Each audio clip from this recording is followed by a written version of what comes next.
I'm Andrew, and it's not verified, but I think I might be one of the biggest consumers of watercress. I love the crop. I've been eating watercress for 13 years now, a bag every weekday, give myself the weekends off. I absolutely think it's a fantastic vegetable. So I put it in my salads at lunchtime. Sometimes it just sits on my desk and I just snack at it during the morning, creates a bit of a talking point in the office. My sort of watercress journey, if you like, why did I start eating watercress every day? Well, it was simple. I was eating a salad at lunchtime, looking at my salad, a lot of leaves, bulking my salad out. And I started to ask myself, really, what is the nutrient quality of all of these leaves? Particularly, things like iceberg lettuce that seem very watery and bulk out the salad. So I just started doing some basic internet research, and I came across a study that had been published in the US about powerhouse fruit and vegetable, and watercress ranked right at the top in terms of average nutrient density. So I just switched to watercress, loved the peppery taste, had it a little bit before, as part of a meal, but then just started eating it on a regular basis. That was 13 years ago. It's been a bag every day during the week. I think eating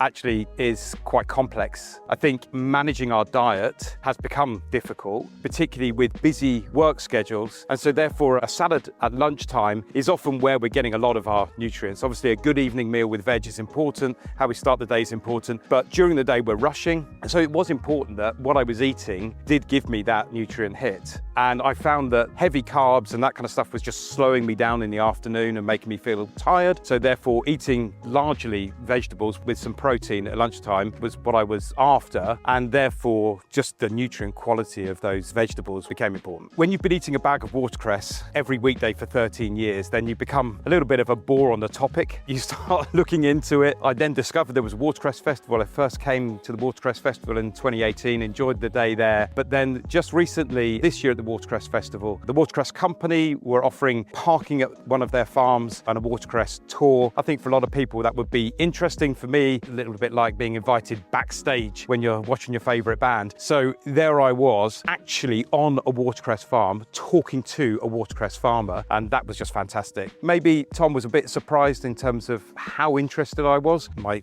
passion for the crop. Then Tom suggested that maybe I come down to the farm. So I'm here today to see the crop being grown again on one of the Watercress Company's farms. That's a treat in itself, but I also get to talk a little bit about my love of watercress. Watercress features heavily in our family conversations, although I am the main consumer. I eat it every way, really, often just at my desk with the bag open, snacking on it during the morning, or with my lunch as part of a salad. I like it with salmon in the evenings and maybe as part of a sauce, and started making watercress pesto. That was an idea from the festival. That's been absolutely fantastic. And my wife's even discovered a recipe for watercress brownies. What are the benefits to me of eating watercress so regularly? I do feel better. I find that I rarely get a cold during the winter. I started to actually weight train about the same time I started to eat watercress regularly, and I do feel that that's made a difference. I'm now in my early 50s and my weight training is getting better and better. I don't think that's a coincidence with how I then approach my diet, and I certainly feel better on days that I eat watercress.